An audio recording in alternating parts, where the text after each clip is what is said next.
الحمد لله وكفى وسلام على عباده الذين اصطفى أما بعد فأعوذ بالله من الشيطان الرجيم بسم الله الرحمن الرحيم ومن آياته الليل والنهار والشمس والقمر لا تسجدوا للشمس ولا للقمر واسجدوا لله الذي خلقهن إن كنتم إياه تعبدون صدق الله مولانا العلي العظيم وقال النبي صلى الله عليه وسلم من مات لا يشرك بالله شيئا دخل الجنة ومن مات يشرك بالله شيئا دخل النار صدق الله مولانا صدق رسوله النبي الأمي الكريم نحن على ذلك لمن الشاهدين والشاكرين والحمد لله رب العالمين اللهم صل على سيدنا محمد وعلى آل سيدنا محمد وأصحابه وأزواجه وبارك وسلم. محترم بزرگوں اور دوستو، موجودہ زمانے میں ایک اہم تقاضا اور ایک ذمہ داری ہماری یہ بنتی ہے کہ ہم دین اسلام کے مزاج کو اور روح کو باقی رکھنے کی انتھک کوشش اور جد و جہد کریں، کیونکہ یہ دجالی دور ہے اور خوبصورت ٹائٹل کے ساتھ خیر خواہی والا جذبہ دکھا کر اور فائدے دکھا کر استحصال کرنے کا دور ہے، اور کوششیں یہ ہو رہی ہے کہ لوگ اسلام کے ماننے والے تو رہیں، لیکن ان کے پاس جو اسلام ہو، جو دین ہو، وہ اپنی حقیقت سے کوسوں دور ہو، اپنی اصل روح سے کوسوں دور ہو. ایک کوشش دشمنان اسلام کی طرف سے یہ چل رہی ہے کہ کسی طرح سے مسلمانوں کو شرک والے کام اور شرک والے کلمات کہلوانے کا عادی بنا دیا جائے، اور یہ ان کے پاس جو قیمتی سرمایہ ایمان ہے، اسلام ہے، یہ ان کی زندگی سے کسی طرح سے نکل جائے. دیکھا کہ مسلمان سب کچھ لٹا سکتے ہیں، لیکن ان کے پاس جو قیمتی چیز ہے ایمان، وہ اس سے کبھی بھی دستبردار نہیں ہو سکتے. تو پھر ہزار قسم کی سازشیں ہو رہی ہے، پلاننگ ہو رہی ہے، کبھی جبری طور پر اور کبھی خوشامدی طور پر اور کبھی لالچ دے کر اور ان کی بنیادی ضرورتیں بتا کر کوشش ہو رہی ہے کہ کسی طرح سے مسلمان توحید سے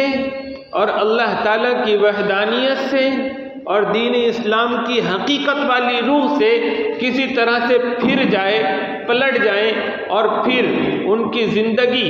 شرک والی، کفر والی اور اسلام سے دوری والی بن جائے. اسی کی ایک کڑی ہے کہ موجودہ حکومت نے کوشش کی اور ایسی تعلیمی پالیسی وضع کی کہ جس کے ذریعے سے آنے والے وقت میں ایک بڑا خطرہ اس بات کا ہے کہ ہمارے اسکول اور کالج میں پڑھنے والے جو بچے اور بچیاں ہیں تو ان کے ایمان شاید ہی محفوظ رہ سکے. اس وقت مرکزی حکومت کی وزارت تعلیم کی طرف سے جو سفارشات تعلیم کے سلسلے میں آئی ہے اس سے اندازہ ہوتا ہے کہ پلاننگ یہ ہو چکی ہے کہ آنے والے وقت میں سرکاری اور نیم سرکاری اور CBSE والے کورس ہو یا ریاستی حکومت کے کورسز ہو، اس میں تاریخ اور اخلاقیات کے نام پر ہندوستان کی اور بھارت کی قدیم سنسکرتی اور ان کی وہ دیومالائی تہذیب والی تعلیمات اور بھگوت گیتا، اسی طرح رامائن اور اس طرح کا تعلیمی نظام اور اس طرح کا تعلیمی نصاب ترتیب دیا جائے کہ پڑھنے والے بچے اور بچیاں اور آنے والی جو نسل ہو اس ملک کی تو وہ شرک والی، کفر والی، اسی طرح سے اسلام کی جو بنیادی تعلیمات سے اس سے کوری، یہاں تک کہ بولا یہ جا رہا ہے کہ اسکول اور کالج میں اور عصری تعلیم کا لینے والا یہ عقیدہ اور یہ ایمان رکھنے والا ہو کہ سارے مذہب سچے ہیں اور سب مذہب برابر ہے۔ یہ جو پچھلے دنوں سننے کو ملا ہوگا کہ مرکزی حکومت کی وزارت تعلیم کی طرف سے یہ طے کیا گیا ہے اور فیصلہ لیا گیا ہے کہ پورے ملک کی 30 ریاستوں کے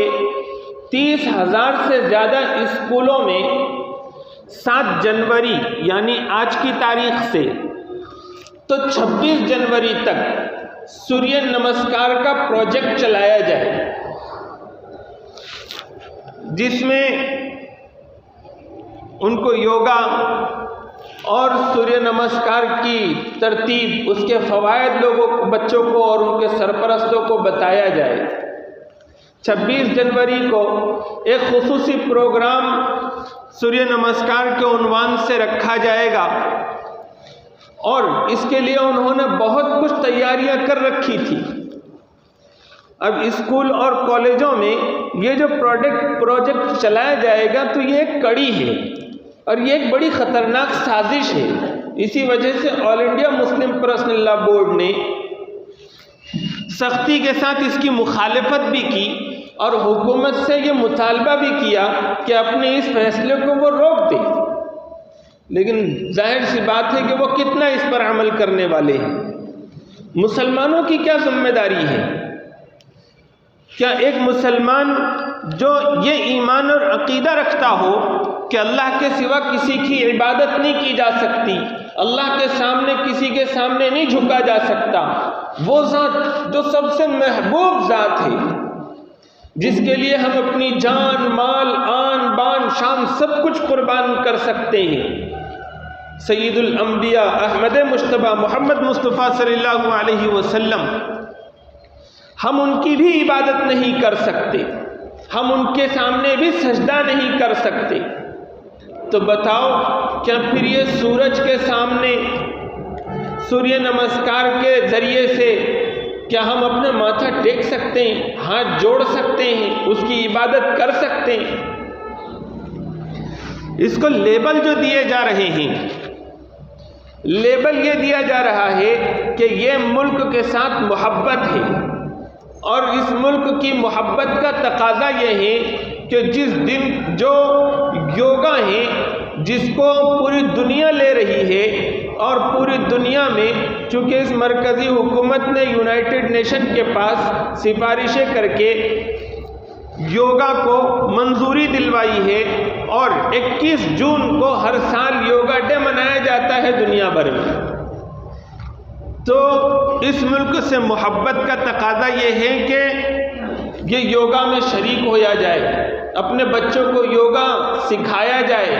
اور سوریہ نمسکار سکھایا جائے۔ دھیرے دھیرے یہ کوشش ہو رہی ہے کہ ابھی اس کی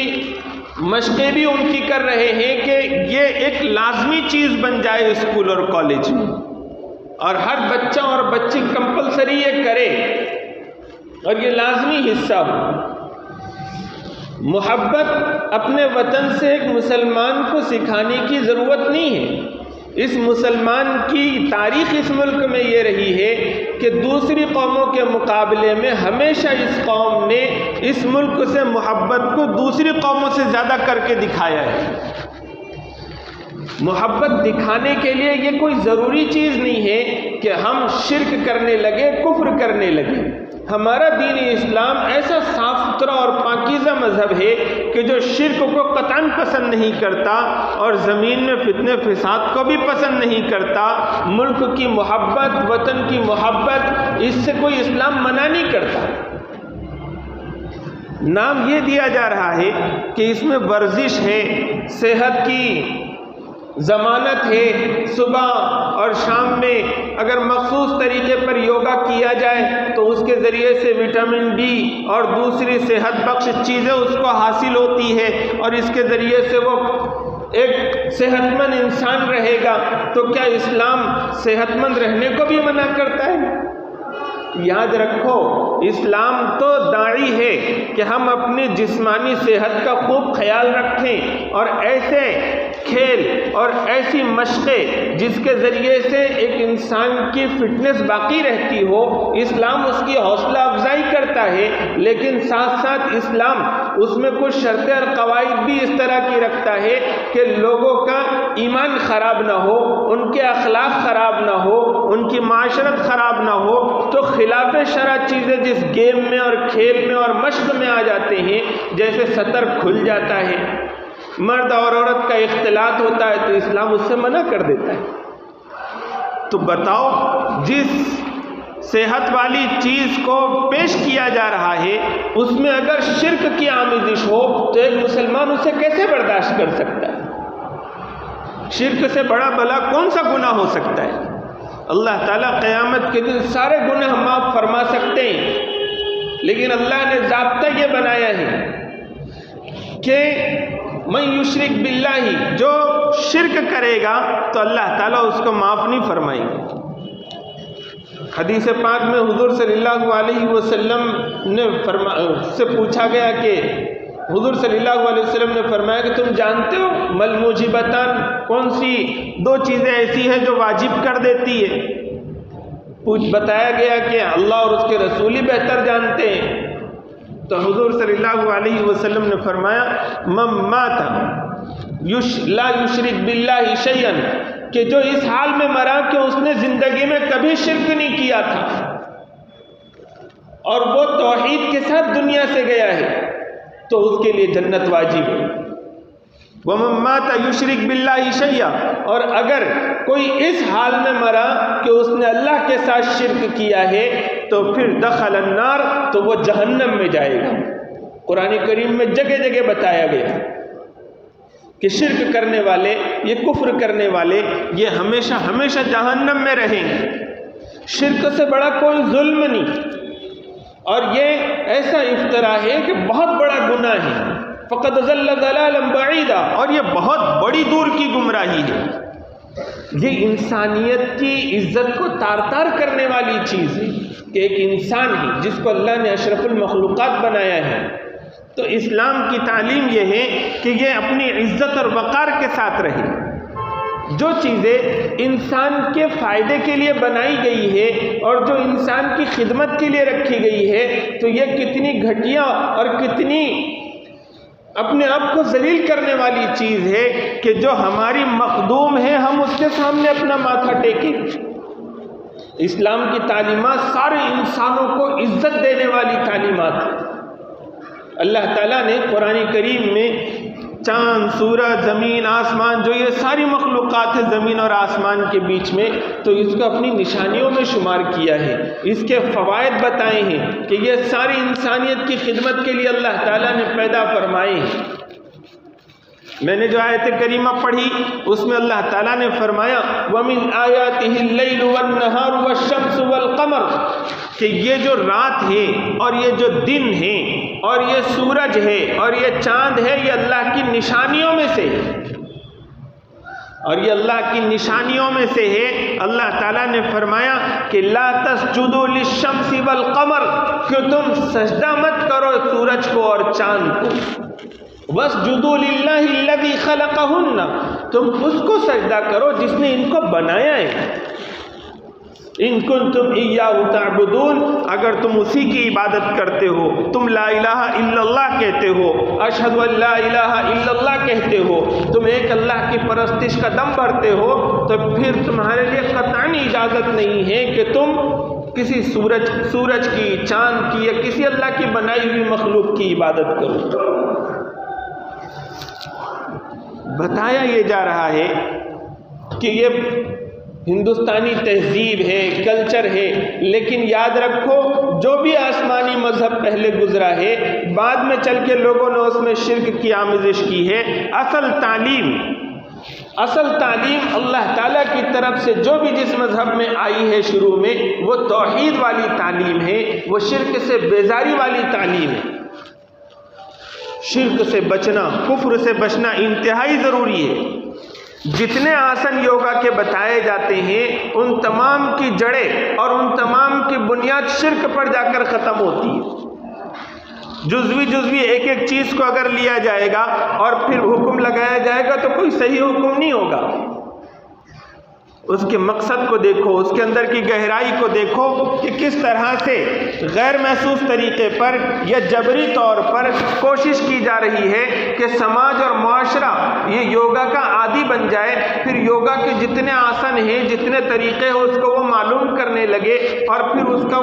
وہ شہدائی بنے، اس کو اپنے اندر لانے کی کوشش کرے. جتنے لوگوں نے یوگا کے اوپر تحقیق کی ہے، اہل حق لوگوں نے، تو وہ اس نتیجے پر پہنچے ہیں کہ اس کے جو اعمال ہے اور اس میں جو کلمات بولنے لگائے جاتے ہیں وہ تمام کے تمام شرکیہ ہیں، کفریہ ہیں. اور پھر یہ ایک مخصوص مذہب، برہمنی مذہب اور برہمنی ریت رواج کا حصہ ہے کہ ان کے پاس روزانہ صبح اٹھتے ہیں اور یہ یوگا کی مشق ان کی برسوں سے چلی آ رہی ہے. اس وقت میں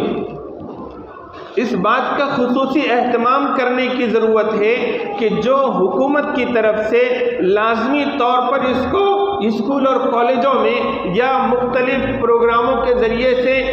یہاں کے بسنے والے لوگوں پر اس کو لازم بنانے کی کوشش ہو رہی ہے، تو اس کی ہم مخالفت کریں. یہ وطن سے محبت کی علامت ہے کہ اس کی مخالفت کریں. دوسرے مذہب کے لوگ جو اس یوگا کو ان کی دھارمک پریکٹس وہ بنائے ہوئے ہیں، مذہبی پریکٹس بنائے ہوئے ہیں، وہ اس کو کریں، وہ سمجھ میں آتی ہے بات، اس سے ان کو منع نہیں کیا جا سکتا. لیکن ساتھ ساتھ کوئی بھی مذہب اس بات کا قائل نہیں ہے کہ وہ اپنے مذہب کو دوسروں کے اوپر زبردستی تھوپے. جب یہ بات صحیح ہے تو پھر کسی اور مذہب والے کے لیے یہ درست نہیں ہے کہ وہ کہتا تو ہے کہ ہم زبردستی نہیں کرتے کسی مسلمان کو ہندو بنانے میں اور اس کو مشرک بنانے میں، تو پھر یہ طریقہ کیوں اپنایا جا رہا ہے؟ پھر ہمارا جو دستور ہے وہ دستور ہر ایک کو اپنے ضمیر کی آواز پر اپنے اپنے مذہب اور کلچر پر عمل کرنے کی اجازت دیتا ہے. اگر کوئی لا، کوئی قانون ایسا اگر حکومت بناتی ہے، پالیسی ایسی بناتی ہے کہ جس میں ایک مسلمان کا مسلمان باقی رہنا مشکل ہو جائے، یا جو دوسری قومیں ہیں جو شرک نہیں کرتی ان کو شرک کرنا لازم ہو جائے، تو پھر یہ زبردستی ہے اور یہ کانسٹیٹیوشن کے اور دستور کے خلاف ہے. اور پھر یہ دستور کے خلاف ہونے کے ساتھ ساتھ ہمارا اپنا مذہب اور ہمارا اپنا دین ہمیں یہ تعلیم دیتا ہے کہ ایسے اسکول، ایسے کالجز جہاں پر یہ چیزیں چل رہی ہو، ان اسکولوں اور کالجوں میں ہمیں اپنے بچوں کو پڑھانے کی قطعاً اجازت نہیں، اس سے اپنے بچوں کو دور رکھنے کی ضرورت ہے. یہاں سے آگے جن ریاستوں میں ایسے پروگرام چلنے والے ہیں، جو سوریہ نمسکار پروجیکٹ چلنے والے ہیں، اس میں اپنے بچوں کو شریک کروانا یا خود شریک ہونا بھی مسلمانوں کے لیے جائز نہیں. جب مسلمانوں کے علماء، ان کے ایمان کے فکر کرنے والے لوگ جب سوریہ نمسکار اور یوگا پر اس طرح کی بات کرتے ہیں تو ان کو بھی نشانہ بنایا جاتا ہے کہ دیکھو ان کے تو دماغ خراب ہو گئے. لیکن یاد رکھو مرنا سب کو ہے، اور مرنے کے بعد آنکھیں کھلے گی صحیح معنوں میں اور سمجھ میں آئے گا کہ کون بیوقوف تھا اور کس کے دماغ خراب ہو گئے تھے. دنیا تو ایسی تیسی گزرنی ہے اور پھر اللہ کے پاس حساب دینا ہے. ہونا یہ چاہیے کہ جتنی اللہ کی مخلوق ہیں جو ہمارے اپنے فائدے کے لیے ہیں، ہم ان سے فائدے ضرور اٹھائیں، لیکن فائدے اٹھانے کے بھی جو طریقے شریعت نے بتائے ہیں وہ طریقے ہمارے ہونے چاہیے۔ اسلام کسی اچھی چیز کو منع نہیں کرتا، صحت کے اعتبار سے، جان مال کے تحفظ کے اعتبار سے جو بھی اچھی چیز ہو اس کو اپنانے کی اجازت ہے، لیکن ایسی چیز جس میں شرک کو اور کفر کو لپیٹ کر دیا جا رہا ہو اس کو اپنانے کی قطعاً اجازت نہیں۔ یہ آفتاب اللہ تعالیٰ نے انسانوں کے لیے ہی بنایا ہے، اور جو وٹامن اس کے ذریعے سے ملتے ہیں، سائنس کہتی ہے کہ دوسری کسی چیز سے نہیں ملتے، تو وہ تو ہم کو حاصل کرنے ہیں، لیکن جب سورج طلوع ہو رہا ہے اس وقت اس کی تپش میں اور اس کی حرارت میں اور اس کے ذریعے سے جو فائدے پہنچنے وہ انتہائی کمزور ہوتے ہیں۔ اسی طرح سے جب وہ ڈوبتا ہے اس وقت میں بھی انتہائی کمزور ہوتے ہیں، اور کسی نے بڑی پیاری بات کہی کہ یہ اس کے مرنے کے اوقات ہوتے ہیں دونوں، اور جو خود موت سے جس وقت میں دو چار ہو رہا ہو وہ کیا کتنا فائدہ پہنچا سکتا ہے۔ دوسرے اوقات میں ہم سورج کی حرارت کو حاصل کر سکتے ہیں۔ یہ تو عجیب بات ہے کہ جو چیز اللہ نے انسانوں کی خدمت کے لیے رکھی ہے، ایک مسلمان ہرگز یہ حرکت نہیں کر سکتا اور یہ کام نہیں کر سکتا کہ جس کو اللہ تعالیٰ اس کے عقیدے کے مطابق، اس کے ایمان کے مطابق، اس کے فائدے کے لیے رکھے، اس کی خدمت کے لیے رکھے، اسی کے سامنے جھک جائے، اسی کے سامنے ہاتھ جوڑے، اسی کے سامنے ایسے منتر پڑھے جس سے اس کو خدا بنایا جا رہا ہو، اس کو اللہ کا شریک ٹھہرایا جا رہا ہو۔ کیونکہ ان کی مذہبی تعلیمات کے حساب سے یہ جو آفتاب اور سورج ہے یہ مستقل ایک دیوتا ہے، یا ایک دیوتا ہے جس کے ہاتھ میں یہ سورج ہے، اور اس سوریہ دیوتا کے ہاتھ میں حرارت ہے، وٹامن ہے، زندگی بخش چیزیں اس کے اندر موجود ہے۔ ان کا عقیدہ یہ ہے کہ اگر یہ آفتاب نہ ہو اور یہ سوریہ دیوتا نہ ہو تو انسان زندہ نہیں رہ سکتا اور زندگی کے آثار دنیا سے ختم ہو جائیں گے، جبکہ یہ سراسر اسلام کے بنیادی عقائد سے ٹکرانے والی چیز ہے۔ ہم سمجھتے ہیں کہ زندگی کی ساری رونقیں اللہ کے دم پر ہے اور اللہ کا کوئی شریک اور ساجھی نہیں۔ ایک مثال سے بات کو سمجھو کہ اگر ایک ڈاکیا ہے، ایک پوسٹ مین ہے، وہ آپ کا منی آرڈر لے کر آئے اور منی آرڈر میں آپ کے ہزاروں روپے ہو، آپ کو وہ فائدہ منی آرڈر کے ذریعے سے ملا ہے، تو آپ شکر گزار کس کے ہوں گے؟ کیا آپ شکر گزاری میں ہاتھ پیر وہ پوسٹ مین کے جوڑیں گے یا پھر جس نے آپ کے نام پر منی آرڈر بھیجا ہے اس کے جوڑیں گے؟ یہ تو انتہائی بیوقوفی والی بات ہے کہ پوسٹ مین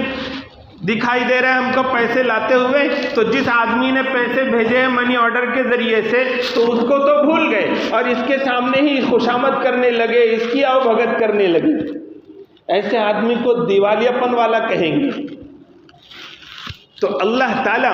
جس نے کہ سورج کو بنایا، چاند کو بنایا، اللہ تعالیٰ نے یہ ساری دنیا کو بنایا، ساری مخلوقات کو بنایا، اور مخلوق میں سے ہر مخلوق انسانوں کی خدمت کے لیے ہے اور ہر مخلوق سے کوئی نہ کوئی فائدہ انسان کو پہنچ رہا ہے۔ تو اگر جس مخلوق سے فائدہ پہنچ رہا ہے اسی کو اگر ہم خدا سمجھنے لگے، اسی کو ہمارا داتا سمجھنے لگے اور اس کے سامنے پوجا پاٹ شروع کر دے، تو یہ ایسا ہی ہے کہ منی آرڈر لانے والے ڈاکیے کو ہم اصل سمجھنے لگے۔